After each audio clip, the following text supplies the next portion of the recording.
दोस्तों, एक और इंपॉर्टेंट बिल मोदी सरकार को वापस लेना पड़ गया। मोदी जी को बैकफुट पर आना पड़ गया। एक इंपॉर्टेंट बिल जिसे मोदी सरकार किसी भी हाल में, किसी भी सूरत पे लागू करना चाहती थी। एक महत्वपूर्ण बिल पर मोदी सरकार को पीछे हटना पड़ गया। ऐसा बिल जो कि विपक्ष को दबाने के लिए, दबोचने के लिए, मीडिया को जो स्वतंत्र तरीके से सत्ता से सवाल पूछती है, उन तमाम पत्रकारों का जुबान बंद करने के लिए मोदी सरकार एक बिल लाने की कोशिश कर रही थी, जिस पर अब बीजेपी को, सरकार को बैकफुट पर जाना पड़ गया। अब मोदी जी को हर एक कदम पर पता चल रहा है कि बीजेपी बहुमत में नहीं है। हमारे पास 272 का आंकड़ा नहीं है, 240 का आंकड़ा है। इसीलिए पिछले 10 सालों में चुटकी में जो बिल पास हो जाते थे वो अब नहीं हो सकता। एक तरफ वक्फ बिल पर बीजेपी को बैकफुट पर आना पड़ा और अब एक और महत्वपूर्ण बिल बीजेपी के लिए, जो बिल बहुत ज्यादा जरूरी था। मैंने आपसे कहा ना, विपक्षी सांसदों को, विपक्षी नेताओं को और साथ ही साथ मीडिया को, जो विपक्ष का आवाज बुलंद करता है, जो सत्ता से सवाल पूछता है, इन तमाम मीडिया को या उन पर अंकुश लगाने की कोशिश इस बिल के द्वारा करी जाती। लेकिन उससे पहले मोदी सरकार को बैकफुट पर आना पड़ गया।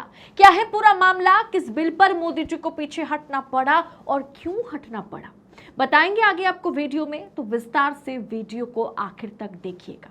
नमस्कार, स्वागत है आपका देश नीति पर। मैं हूं आपके साथ अदिति। देश नीति, केवल सच्ची और पक्की खबरें। दोस्तों, मोदी जी को अब हर पल पता चल रहा है कि उनकी पार्टी बहुमत में नहीं है, इसीलिए एक के बाद एक बिल सदन से वापस जा रहे हैं। वक्फ बोर्ड अधिनियम बिल को वापस कमेटी के पास भेजने के बाद ब्रॉडकास्टिंग सर्विसेज रेगुलेशन बिल 2024, जिसे मोदी सरकार स्वतंत्र आवाज को दबाने के लिए लाने वाली थी, उसे वापस बीजेपी सरकार को लेना पड़ गया। हाल ही में संसद के बजट सत्र में वक्फ संशोधन विधेयक को जेपीसी यानी जॉइंट पार्लियामेंट्री कमेटी के पास भेजकर पीछे हटने के बाद अब सरकार प्रसारण सेवा विधेयक यानी ब्रॉडकास्टिंग सर्विसेज रेगुलेशन बिल 2024 को वापस ले लिया है। हिंदुस्तान टाइम्स ने यानी एचटी ने सूत्रों के हवाले से यह खबर दी है कि इस मामले से जुड़े कम से कम 5 लोगों ने बताया कि उनको दी गई ड्राफ्ट्स की कॉपियों को वापस मांग लिया गया। केंद्र सरकार के इस ब्रॉडकास्टिंग सर्विसेज रेगुलेशन बिल को यूट्यूब, इंस्टाग्राम, लिंक्डइन जैसे ऑनलाइन मीडिया पर लागू सरकार करने वाली थी। विरोध भी इस वजह से हो रहे थे कि इस बिल के चलते स्वतंत्र मीडिया का गला घोटने की कोशिश सरकार कर रही है। इसी वजह से इस बिल के मसौदे यानी कि जो ड्राफ्ट है, उसमें प्रस्तावित प्रावधानों को लेकर के विरोध किया जा रहा था।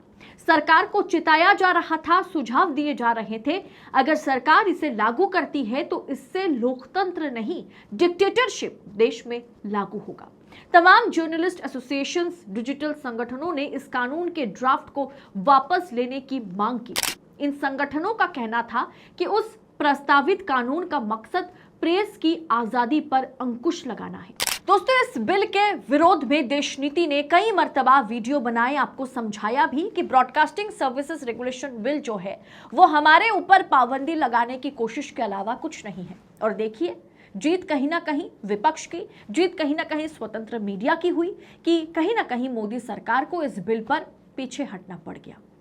ब्रॉडकास्टिंग सर्विसेज रेगुलेशन बिल के साथ ही डिजिटल व्यक्तिगत डेटा संरक्षण अधिनियम 2023, प्रेस पंजीकरण अधिनियम 2023, आईटी संशोधन अधिनियम जैसे कानूनों को मीडिया पर शिकंजा कसने वाला बताया जा रहा है। Press club of India, Indian journalist union, Delhi union of journalist, DGPB, news federation, internet freedom foundation, working news cameraman association, Indian women press corporates, इन तमाम मीडिया फेडरेशन ने तिरुवनंतपुरम, कोलकाता, चंडीगढ़ के प्रेस क्लब ने 28 मई को इस संबंध में बैठक बुला करके प्रस्तावित कानूनों के खिलाफ जो है हस्ताक्षर करके एक चिट्ठी को जो है सरकार के पास पहुंचाया था। और इसके अलावा जिनके पास भी ड्राफ्ट भेजे गए थे उन्होंने भी जिस तरह के सरकार को सुझाव दिए कि अगर आप ये लागू करते हैं तो ये प्रेस की आज़ादी जो है उसका बात संविधान में किया गया है। अगर आप प्रेस की आज़ादी को इस तरह से दबाते हैं ये कानून ला करके, तो आप कहीं ना कहीं संविधान पर फिर एक बार चोट पहुंचाएंगे। और संविधान पर चोट पहुंचाना या उसके किसी भी नैरेटिव को इधर उधर करने की कोशिश अगर बीजेपी सरकार करती है तो फल क्या उन्हें मिल सकता है वो उनके 2024 लोकसभा चुनाव के नतीजे पर उन्होंने देख लिया। इसीलिए कहीं पर भी वो अब संविधान को छेड़ने की कोशिश नहीं करेंगे।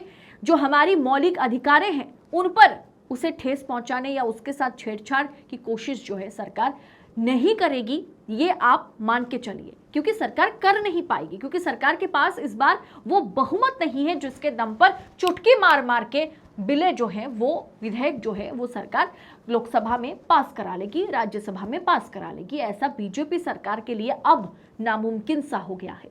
इसीलिए प्रेस की आजादी को सरकार को बरकरार रखना पड़ेगा और इस महत्वपूर्ण बिल पर जिसे सरकार अगर लागू करती तो सरकार की मतलब मानो कि बल्ले बल्ले हो जाता, वहां से अब सरकार को पीछे हटना पड़ गया, बैकफुट पर आना पड़ गया।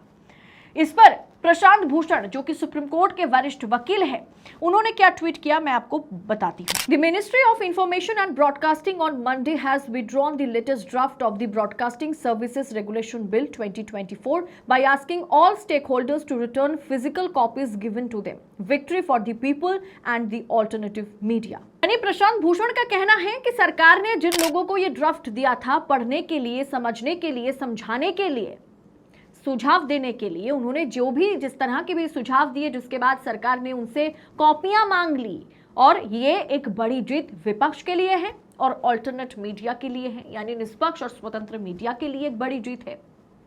सरकार को कहीं ना कहीं घुटने टेकने पड़ गए हम लोगों के आगे, जो हमेशा सत्ता से सवाल पूछने का काम करता है और बेखौफ और बेबाक पत्रकारिता को हमेशा बढ़ावा देता है और देश नीति उसमें मुखर होकर के सत्ता से सवाल पूछने का काम करता रहा और आगे भी करता रहेगा।